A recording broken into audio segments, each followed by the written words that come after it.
তো ভাই আমার একটা প্রশ্ন আছে, সেটা হচ্ছে যে আমাদের অভিভাবক যারা এই মুহূর্তে, যাদের বাচ্চা টিনেজারের বাবা মা যারা, ওরা এই মুহূর্তে একটা অনেক বড় ক্রাইসিসে আছে বাচ্চাদেরকে নিয়ে। সেটা হচ্ছে যে বাচ্চারা হচ্ছে যেটা বলে বাজে সঙ্গ পাচ্ছে, ড্রাগস নিচ্ছে, স্মোক করতেছে খুবই অল্প বয়সে, এবং ছেলে মেয়ে সংক্রান্ত অনেক জটিলতা, রিলেশনশিপ, এই ধরনের জটিলতা। কেউ হচ্ছে কারোর মেয়ে হচ্ছে পালায় চলে যাচ্ছে। মানে হচ্ছে যেটা আমরা আমাদের জেনারেশনে যেটা দেখছি যে ফ্যামিলির গার্ডিয়ানের কাছে এটা গ্রিপ ছিল, একটা কন্ট্রোল ছিল বাচ্চাদের প্রতি। এখন তারা এই গ্রিপটা হারায় ফেলছে। এরকম অসংখ্য গল্প আসে আমার কাছে। এটার কারণ হচ্ছে যে আমি তো আর সাইকোলজিস্ট না, সাইকিয়াট্রিস্ট না, কিন্তু মানুষ মনে করে যে উনি হয়তো একটা পরামর্শ দিতে পারবে।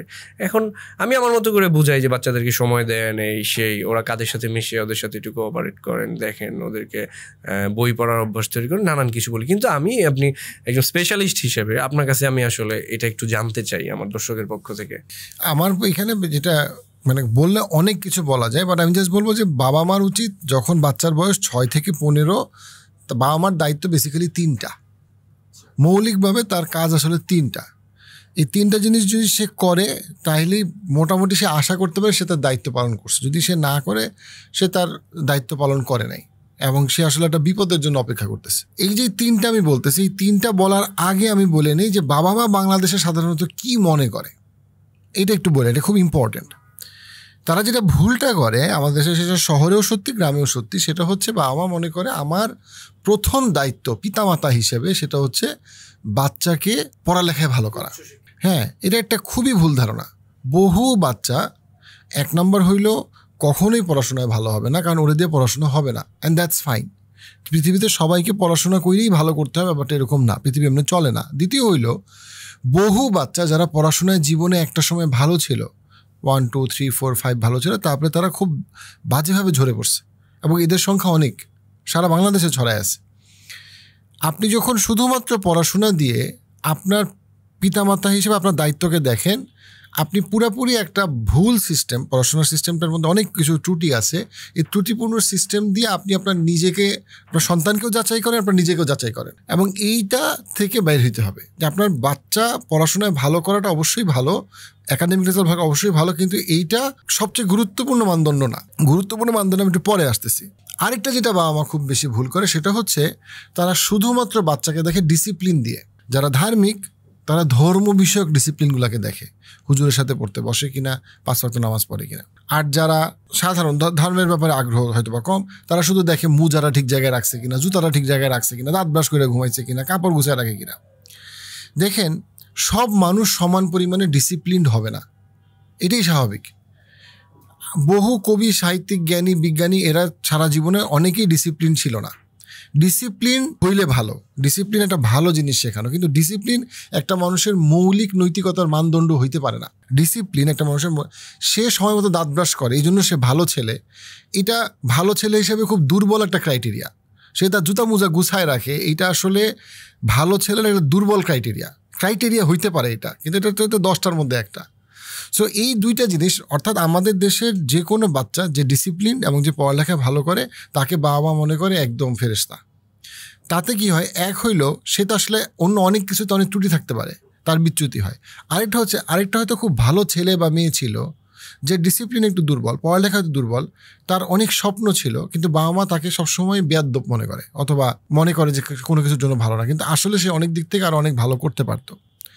বাবা মার যে 3টা ফোকাস থাকা উচিত, যেটা আনফর্চুনেটলি আমাদের নাই বর্তমানে, এই 3টা ফোকাস হলো, 1 নম্বর হচ্ছে গিয়ে আত্মবিশ্বাস, 2 নম্বর হলো দায়িত্ব জ্ঞান, এবং 3 নম্বর হচ্ছে খেলাধুলা। এই 3টা জিনিসে আমাদের বাবা মার অ্যাবসলিউটলি কোনো ফোকাস নাই, ঢাকাতেও নাই, ঢাকার বাইরেও নাই। আমি একটা করে বলি, আপনার বাচ্চারা যদি আপনি দায়িত্ব জ্ঞান শিখাইতে না পারেন, তাহলে ওর বিপথে যাওয়ার সম্ভাবনা চরম।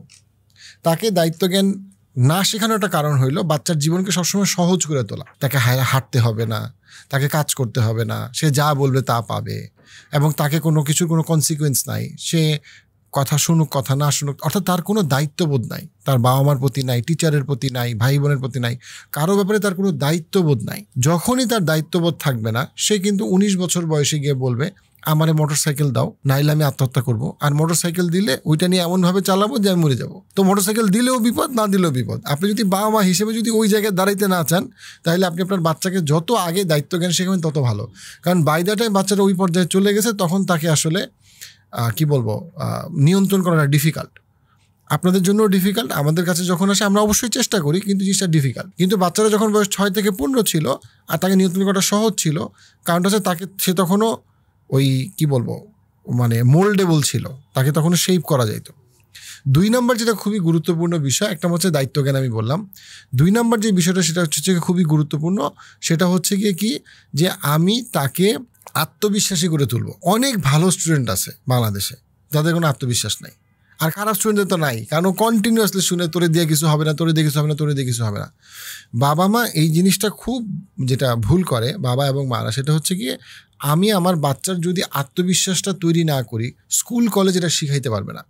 আমার বাচ্চাকে আমার বলতে হবে তুই ইনশাল্লাহ পারবি। আমি বলতেছি না যে তাকে বাজে মোটিভেশন দিতে যে মানে তুই সবার সেরা, তুই বেস্ট, এটা না, কিন্তু তাকে যদি কন্টিনিউয়াসলি বলা হয় তুই তো পারবি না, তোরে দিয়ে তো হবে না, তোর পাশের বাসার ছেলে ভালো, তোর খালাতো ভাই ভালো বা ইত্যাদি, এবং মানে তাকে আপনি যদি কোনো ব্যাপারে তাকে যদি রিলায়েবল আস্থা না রাখেন তার উপরে, তার আত্মবিশ্বাসটা মানে একদম ভেঙে যাবে। যখন তার আত্মবিশ্বাস ভেঙে যাবে তখন সে কিন্তু অনেক দুর্বল হয়ে যাবে মানসিকভাবে, তখন তার নেশায় যাওয়া, ভুল মানুষের সাথে সম্পর্কে যাওয়া ইত্যাদিতে সে তার চলে যাওয়ার সম্ভাবনা খুব বেশি। অদ্ভুত বিষয়টা দেখেন, 18 বছরের একটা ছেলে একটা মেয়ে স্কুল জীবন শেষ করছে, কলেজ জীবন শেষ করছে, আজকে ইউনিভার্সিটিতে পড়ে, তার একটা ফ্রেন্ড নাই, অনেকের ক্ষেত্রে, এবং তার বাবা মা এটা নিয়ে কোনো টেনশন নাই, কারণ তার বাবা মার কথা হচ্ছে আমার বাচ্চারা তো ডিসিপ্লিনড, আমার বাচ্চারা তো কথা শুনে, আমার বাচ্চারা তো একাডেমিক রেজাল্ট ভালো। তো এই যে আপনার বাচ্চাটা কোনো ফ্রেন্ড বানাইতে পারতেছে না, এটা তো একটা বিশাল ক্রাইসিস। তার মানে তার ইমোশনাল ইন্টেলিজেন্স অনেক কম, তার মানে তার ইমোশনাল ইন্টেলিজেন্সের 2টা ইম্পর্টেন্ট পার্ট, সোশ্যাল অ্যাওয়ারনেস এবং সোশ্যাল ম্যানেজমেন্টে সে খুবই পুয়ার। এটার জন্য সে সংসার জীবনে সাফার করবে, সে জীবনে নেগোশিয়েট করতে গিয়ে সে সাফার করবে, সে জীবনে গিয়ে একটা সময় ক্যারিয়ার নেটওয়ার্কিং করতে হলে সে সাফার করবে। কিন্তু এটার ব্যাপারে তার বাবা মার কাছে তাদের কাছে কোনো গুরুত্ব নাই। কিন্তু এটা একটা গুরুত্বপূর্ণ বিষয়, এটা তার দায়িত্বজ্ঞান এবং তার আত্মবিশ্বাসের সাথে সরাসরি সম্পর্কিত। কিন্তু আমাদের বাবা মারা এটার ব্যাপারে অনেক উদাসীন, তারা এই জায়গাটায় তারা চিন্তা করে না যে না আমার বাচ্চাটার অবশ্যই একাডেমিক রেজাল্ট গুরুত্বপূর্ণ, অবশ্যই তার ডিসিপ্লিন ইম্পর্টেন্ট, বাট এছাড়াও আরও গুরুত্বপূর্ণ বিষয় আছে, যার মধ্যে একটা হইল তার বন্ধু বান্ধব, সে কি ভালো বন্ধু খারাপ বন্ধু সে পার্থক্য করতে পারে কিনা, এবং সেই জায়গাটায় আমরা বাবা মা হিসেবে তাদেরকে কীভাবে মেন্টরিং কোচিং করতে পারি। 3 নম্বর যেটা সেটা হচ্ছে খেলাধুলা। আমাদের আগে বা গত 5000 বছরের ইতিহাসে মানুষ এমনিই খেলতো, এটা মানে কোনো কিছু বলা লাগতো না, কিন্তু আমরা ভুলে যাই যে আসলে এই যে সে এমনিই খেলতো বা প্রকৃতির সাথে তার সম্পর্ক ছিল, সে দৌড়াইতো, সে পাহাড় থেকে উঠতো নামতো বা সে চাষ করতো, এগুলা তার অনেক কিছু তাকে শিখাইতো। আমাদের অনেক কগনিটিভ ডেভেলপমেন্ট খেলার মাধ্যমে সম্ভব, যেটা স্কুলে খুব ডিফিকাল্ট। কিন্তু আমরা এই ফিজিক্যাল এডুকেশনটাকে এখন কোনো পাত্তাই দিই না, আমরা মনে করি এটা খেলছে তো না খেলছে তো কী হয়েছে, অ্যাজ ইফ খেলাধুলা কোনো কাজ না। বাট খেলাধুলা স্পেশালি ফিজিক্যাল স্পোর্টস, সেটা যে কোনো হোক, আপনি যদি জিজ্ঞেস করেন এখন বাংলাদেশে কয়জন সাঁতার পারে, নদীমাতৃক বাংলাদেশ, সাঁতার পারে কয়জন, খুব আপনি পাবেন না। এটা শুধু একটা উদাহরণ। আপনি যদি অনেক খেলা বিলুপ্ত হয়ে গেছে, মাঠ তো নাই, ইভেন যারা ক্রিকেটও খেলে আমি বলবো যে বাংলাদেশে ও আবার কেউ ফিল্ডিং করে না, ও একটু বোলিং করে একটু ব্যাটিং করে, আবার দৌড়ায়ও না। অর্থাৎ আমরা কিন্তু মোটামুটি ফিজিক্যাল এডুকেশন যখনই আমরা কমাই দিছি, তখন আমাদের অনেক মনস্তাত্ত্বিক শারীরিক ডেভেলপমেন্ট তো অবশ্যই, তার সাথে পাশাপাশি অনেক মনস্তাত্ত্বিক ডেভেলপমেন্ট আমাদের হবে না এবং হচ্ছে না। এইটা একটা অনেক বড় ক্রাইসিস। এই ক্রাইসিসটা, ফিজিক্যাল এডুকেশনের ক্রাইসিসটা আমেরিকার ক্ষেত্রেও সত্যি, বাংলাদেশের ক্ষেত্রেও সত্যি, কিন্তু বাংলাদেশে এটা ছিল না, কারণ নদীমাতৃক দেশ। এখানে 50 বছর আগে আপনাকে ফিজিক্যালি প্রচুর অ্যাক্টিভ হইতে হবে, স্পোর্টস না হলে আপনাকে অ্যাক্টিভ হতে হবে, নাহলে আপনি জীবন বিপন্ন। কিন্তু এখন যেটা হয়েছে, আমাদের ফিজিক্যাল এডুকেশনটা যখনই অপশনাল হয়ে গেছে, তখনই বাবা মনে করছে যে খেললে খেললো, না খেললে না খেললো, অসুবিধা কী। কিন্তু তারা বুঝে না যে আমার বাচ্চাটা খেলতেছে না, ছেলে বা মেয়ে, এটা একটা ক্রাইসিস।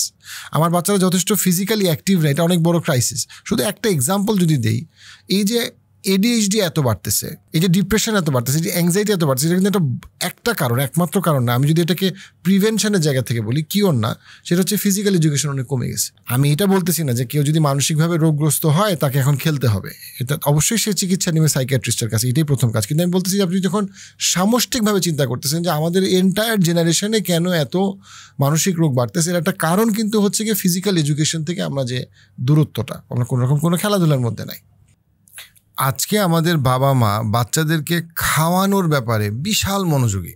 আমার বাচ্চাকে খাওয়াইতে হবে, 1 বেলা 2 বেলা 3 বেলা 5 বেলা খাওয়াইতে হবে, কিন্তু খেলার ব্যাপারে বাবা মার তেমন কোনো মনোযোগ নাই। অথচ আপনি যদি হাসপাতালে যান আজকে, যে মানুষরা খুব অল্প বয়সে তারা অসুস্থ হয়ে যাচ্ছে, আপনি দেখবেন এর একটা কারণ তারা একদমই স্পোর্টস থেকে দূরে ছিল। স্পোর্টস তাদের অনেক রোগ থেকে তাদেরকে কি করতে পারতো, প্রিভেন্ট করতে পারতো। কিন্তু আপনি যদি আজকে বাংলাদেশের শহরে হাসপাতালগুলোতে গিয়ে দেখেন, শহরে আসলে খুব কম বাচ্চাই আছে যারা আসলে খাওয়ার অভাবে সাফার করতেছে। অনেক ক্ষেত্রে আরও বেশি বাচ্চা অতিরিক্ত চিনি, অতিরিক্ত খাবারের জন্য তাদের পরবর্তী জীবনে গিয়ে তারা সাফার করতেছে। এবং এখানে একটা বড় সমাধান হচ্ছে গিয়ে খেলাধুলা। খেলাধুলা তার মানসিক স্বাস্থ্য, শারীরিক স্বাস্থ্যের জন্য মানে প্রপার ডেভেলপমেন্টের জন্য অপরিহার্য। কিন্তু বাবা মা এই ব্যাপারে, আমার বাচ্চা খেলে না তো অসুবিধা কি? না, এটা একটা বিরাট অসুবিধা যে আপনার বাচ্চা খেলে না। এবং আমি এটা ছেলে মেয়ে সবার কথা বলছি, তার ফিজিক্যাল অ্যাক্টিভিটি নাই, সে কোনো না কোনো ফর্মে, সেটা আমি সুইমিং বলি, এটা বলি। এখন একটা প্রশ্ন খুব স্বাভাবিকভাবে আসে যে তাহলে বাংলাদেশে তো খেলার মাঠ নাই, সুইমিং পুল নাই ইত্যাদি। দেখেন, আমি একটা অন্য কোয়েশ্চেন করি। বাংলাদেশে যেই পরিমাণ খেলার মাঠ আছে তার কতটুকু ক্যাপাসিটি অনুযায়ী কতটুকু আসলে আমরা ইউজ করি? এক্স্যাক্টলি আপনি বলতেছেন খেলার মাঠ নাই, বাট আমি বলবো যে যতটুকু আছে অতটুকু আসলে খেলার মতো আগ্রহ তো আসলে নাই। এবং যদি আগ্রহ বাড়তো তাহলে ঠিকই যারা বিল্ডিং বানাইতেছে, যারা বিভিন্ন রকম মাঠ নিয়ে চিন্তা করছে, তারা সবাই যদি তারা দেখতো যেটাতে ডিমান্ড আছে, তাহলে তারা অবশ্যই সাপ্লাই তৈরি করতো। যেমন আমরা গত 5 থেকে 10 বছরে আমরা প্রচুর পরিমাণে ছোট ছোট ফুটবল গ্রাউন্ড দেখছি বা দেখতেছি, আরও হচ্ছে। কেন হচ্ছে? কারণ এটা ডিমান্ড আছে। যেটা ডিমান্ড আছে সেটা সাপ্লাই সে তৈরি করে। আপনি যদি সিঙ্গাপুরে যান, সিঙ্গাপুর একটা ছোট্ট একটা সিটি, সিঙ্গাপুর ছোট একটা শহর, কিন্তু প্রচুর খেলার ফ্যাসিলিটি আছে। কেন আছে? কারণ তারা জানে এটার ডিমান্ড আছে। ওইভাবে করে সোসাইটিটা স্ট্রাকচার, এডুকেশন স্ট্রাকচার, তারা খুবই ছোট একটা শহর, বাট তারা কীভাবে এর মধ্যে এতগুলা মানে খেলার জায়গা তারা তৈরি করছে, ইভেন অনেক ক্ষেত্রে ছোটো ছোটো জায়গায়। কেন?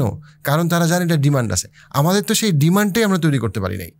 আমাদের শরীর, আমাদের মন, আমাদের ওভারঅল ডেভেলপমেন্ট, আমাদের সামগ্রিক ওয়েলবিংয়ের জন্য খেলাধুলা খুব ইম্পর্টেন্ট। কিন্তু আমাদের বাবা মা, আমাদের টিচাররা একদমই কনভিন্স না যে বাচ্চারা যে যথেষ্ট পরিমাণে খেলতেছে না, এটা একটা বিশাল সোশ্যাল ক্রাইসিস, যেটা অ্যাবসলিউটলি একটা ক্রাইসিস।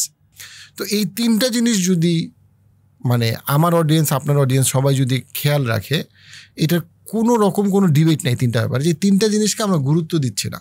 এবং যেটার কারণে আমাদের প্রচুর সন্তানরা 19 বছর পরবর্তী সময় গিয়ে তারা আসলে ভুল সম্পর্কে যাচ্ছে, অথবা নেশায় যাচ্ছে, অথবা আত্মঘাতী কিছু একটা করে ফেলতেছে। কারণ তাদের যে বেড়ে ওঠাটা, সেই বেড়ে ওঠাটার মধ্যে কিছু বড়সড় ত্রুটি ছিল।